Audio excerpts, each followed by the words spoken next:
E aí, família Agro, tudo bem com vocês? Caroline Cardoso por aqui. Quem nunca usou em nitrogênio, fósforo e potássio, ou o famoso NPK? Nós sabemos, né, família, que o NPK ele é um aditivo fundamental para o desenvolvimento nutricional das culturas. O fato é que ele, claro, é fundamental, mas não é somente deles que a planta precisa, e você vai entender mais um pouco aqui. Então já sabe, deixa o seu like, se inscreve aqui no canal e vem agregar mais comigo.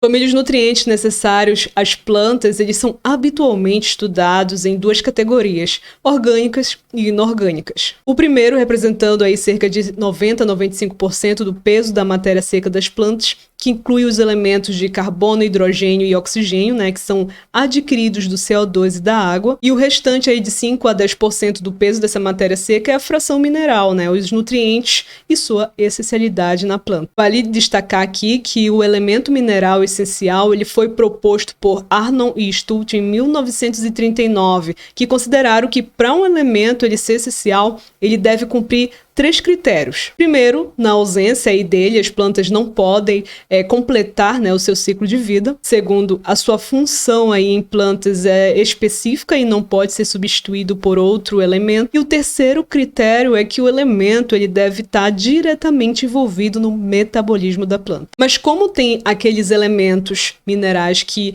anulam o efeito de elementos tóxicos ou aqueles que simplesmente substituem nutrientes em algumas funções, eles não vão ser considerados essenciais, mas eles vão ser considerados elementos benéficos. Pegou essa essência? Não. O ponto aqui é que macro e micronutrientes eles estão envolvidos nessa essencialidade da planta. Os macronutrientes primários são aqueles necessários, né, em altas concentrações, quantidades mais altas, que é o caso do nitrogênio, do fósforo e do potássio. Então, de fato, esses 3 nutrientes primários eles são necessários em concentrações maiores do que até o restante aí dos macronutrientes juntos, inclusive. Então, nós temos também os macronutrientes secundários, que também são, claro, necessários para a manutenção da saúde da planta, mas em quantidades menores do que os macronutrientes primários, inclusive, tá? E eles são cálcio, magnésio e enxofre. Além deles, os micronutrientes também são muito importantes,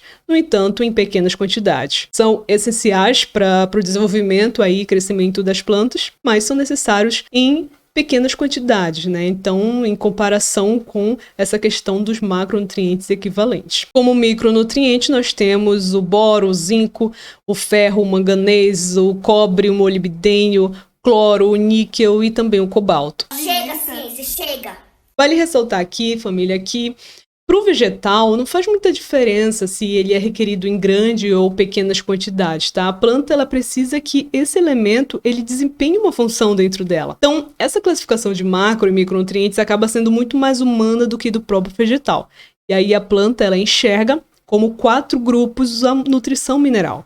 Grupo 1, formado por nitrogênio e enxofre, que são elementos responsáveis pela formação aí de compostos de carbono, caso aminoácidos e proteínas. O grupo 2, formado por fósforo e boro, que são elementos responsáveis pela produção de açúcares e características aí estruturais, né? E o grupo 3, formado por potássio, cálcio, cloro, zinco e magnésio, que são elementos que ficam livres dentro da planta e eles são ligados a funções de regulação osmótica. E nós temos o grupo 4, formado por ferro, níquel, manganês, molibdênio e o cobre, que são elementos relacionados a nível de metabolismo com reações redoxes, elementos que estão aí mais relacionados à taxa fotossintética, à respiração, tudo que envolve aí a transferência de elétrons. Pegou essa essência? Nesse sentido, me arrisco até a dizer aqui, concordando inclusive com o Dr. Rafael Nunes, que magnésio, boro e enxofre podem ser aí os novos NPKs do sistema de produção e são extremamente necessários, né? Que tem grandes funções fisiológicas na planta nesse novo cenário aí de patamar de teto produtivo, tá? Mas ainda assim, não falo que somente eles vão fazer todo o trabalho, mas quando olhamos com carinho para pontos específicos, fazendo o básico bem feito e aprimorando no manejo, é possível ter uma planta nutrida por mais tempo. É só isso? Claro que não. No campo nós encontramos muitas interações e limitações, sejam elas bióticas ou abióticas. Mas com uma boa nutrição você consegue conduzir a planta e assim adotar os manejos adequados em eventuais situações que que pode surgir, tá certo? Bom, família, é isso. Espero ter agregado mais um pouco ao teu conhecimento agro. Nos vemos em uma próxima oportunidade. Até mais.